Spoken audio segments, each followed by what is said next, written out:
I was extremely saddened to learn recently that one of the pillars of the early skeptic YouTube community passed away in January of 2020. dprjones first rose up in the YouTube limelight during the Venomfang X DMCA takedown against Thunderfoot in September of 2008.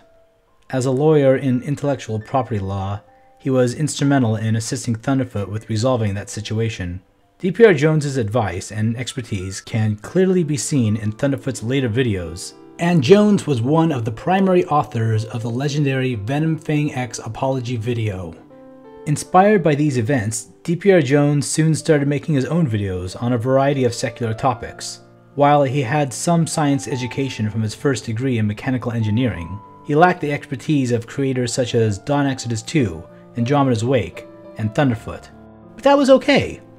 DPR's videos served two very important purposes. They served as well-worded and thoughtful moral and ethical analyses of people and situations, and often led the charge in striking blows against scammers, religious and otherwise. Even more crucially, he served as a center point for the atheist community on YouTube. An enthusiastic social butterfly, he was quick to make connections with content creators, small time and big time.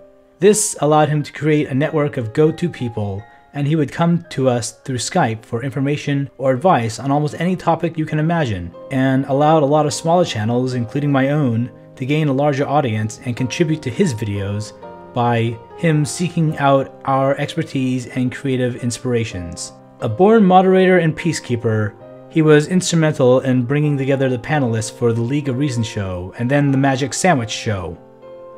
Most importantly, he would annually host a fundraiser for Doctors Without Borders, which he would keep going for over 24 hours non-stop, bringing on a variety of different guests from YouTubers to famous scientists. They say that bringing together atheists is like herding cats. Well, dprjones was a herder of cats. I remember when I first started communicating with him, I had commented on his first video in his series called Why Do People Hate You on Venomfang X. A lot of people had hypothesized that Venomfang X has autism.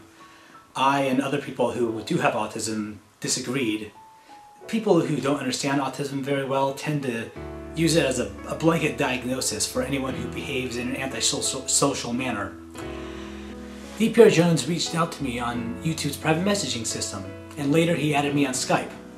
We talked at length about a lot of things, and he used what I said in his later videos, and even credited me at the end of his that first series.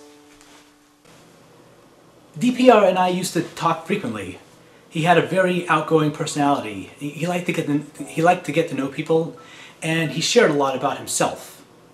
He had a very twisted and at times dark sense of humor.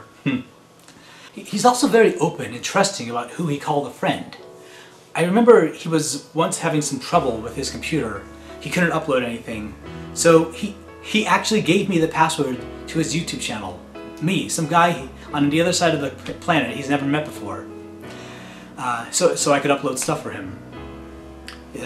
I cannot imagine anyone else doing that, especially when someone who had one of the most highest subscribed and well-respected YouTube channels in the secular community at the time. But that was the kind of person he was. I got to learn a lot of behind-the-scenes info through dprjones. I'm sure you've all seen the Venomfang X apology video, but what you probably don't know is that that was actually the second video.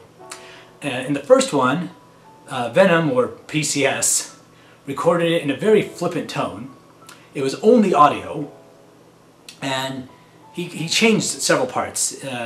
Instead of... On the 17th of September, I speculated that Thunderfoot had maliciously disseminated my personal information, and that this action might result in the death of myself or my family. He substituted the word harm in place of death. And he basically cut out the part about deliberately and repeatedly lying.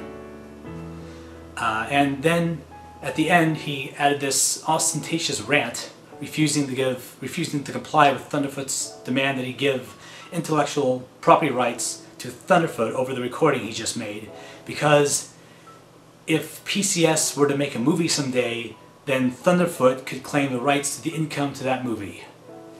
Ugh. Obviously, Thunderfoot and dprjones were quite dissatisfied by this. They had some very strong words for him, and they told him to drop the attitude, show his face, stick to the script, or the deal is off. And the rest is history. Finally, I'd like to share dprjones' favorite story of an encounter with the creationist.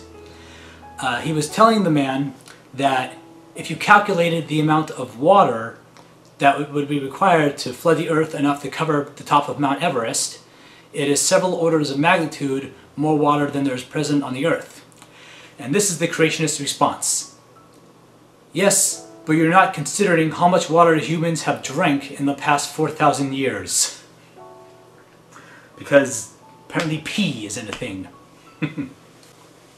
There's one last thing to say. Now I don't drink alcohol. I mostly just drink water. So to toast dprjones, I'm gonna take out the strongest thing I have in my apartment, which is non-name brand dietetic cola. All right. DPR, Richard, you inspired thousands of people, you changed many lives for the better, and you were my friend.